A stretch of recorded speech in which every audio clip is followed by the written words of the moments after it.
Welcome to the Real News Network. I'm Sharmini Pires, coming to you from Baltimore. The world's most popular sport, soccer, is in crisis, creating havoc wherever the World Cup is being played.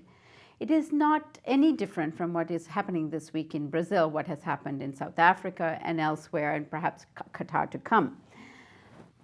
Anyone playing this game normally needs just a ball and a field, but allegations of corruption and protests throughout Brazil has occupied this sport for the last month. Joining us today to talk about this is Dave Zirin. Dave is the sports editor for The Nation magazine and the host of Edge of Sports Radio.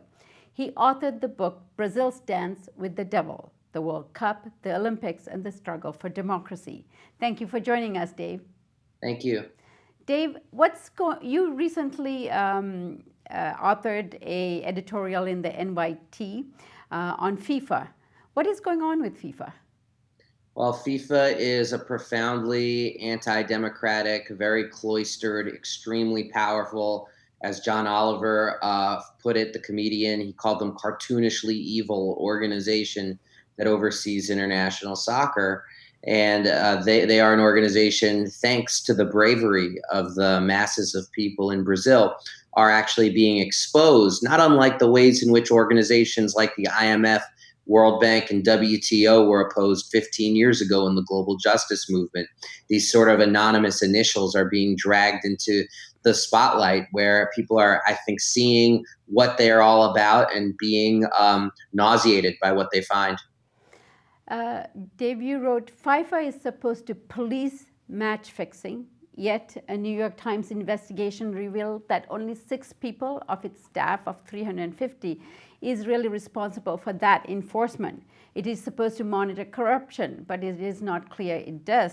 There have no longer been allegations. There's been lots of allegations that bribery has occupied and perhaps influence the 2022 World Cup decision for Qatar. What is really the problem with the governing of the FIFA structure, and who is governing it? Well, I mean, it's currently led by a gentleman named Sepp Blatter. I mean, the problem is that just the bribery, the corruption, which is such an open secret. It usually, when these stories come out, it promotes more than anything just cynicism and eye rolling. The problem is that the latest allegations have to do with not only bribery that may have brought the World Cup to Qatar, but also match fixing during the 2010 World Cup in South Africa.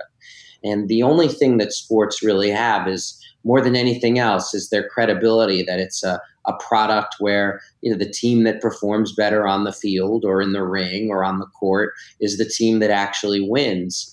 And FIFA looks to be completely incapable of monitoring that kind of system where they oversee corruption, because they themselves are very corrupt. It's like asking a corrupt police officer to fight crime. I mean, it's completely at odds with who they are systemically. It's not just even about bad leaders. It's about how they've chosen to run international soccer. And so what I called for in the New York Times was that they really do need to be abolished for the good of the game. And then who would govern the sport?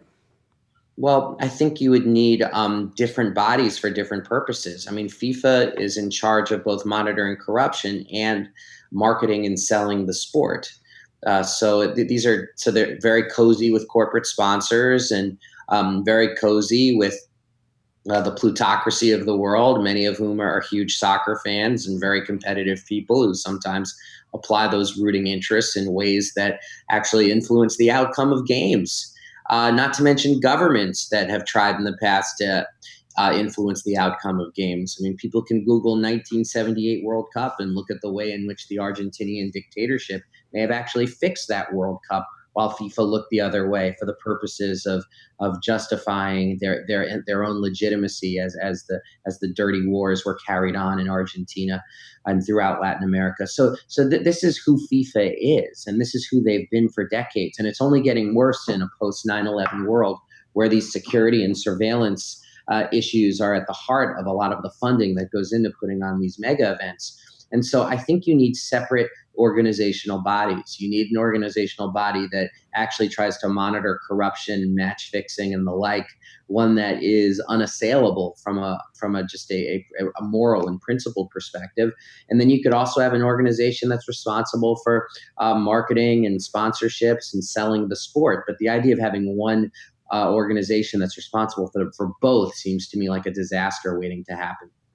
Right, and then looking ahead, Dave, in terms of Qatar World Cup coming up in 2022, that decision to give Qatar the World Cup is also in question by the very organization. Some members have spoken out questioning that decision and how it was influenced and calling for another vote. Can you tell us more about that? No, absolutely. I mean, Qatar is a country that during the summer temperatures reach 125 degrees. Already, hundreds of migrant workers have died in the building of the stadiums in Qatar. And there are just myriad reasons why hosting a World Cup in Qatar is a bad idea. And yet, FIFA rubber stamped it.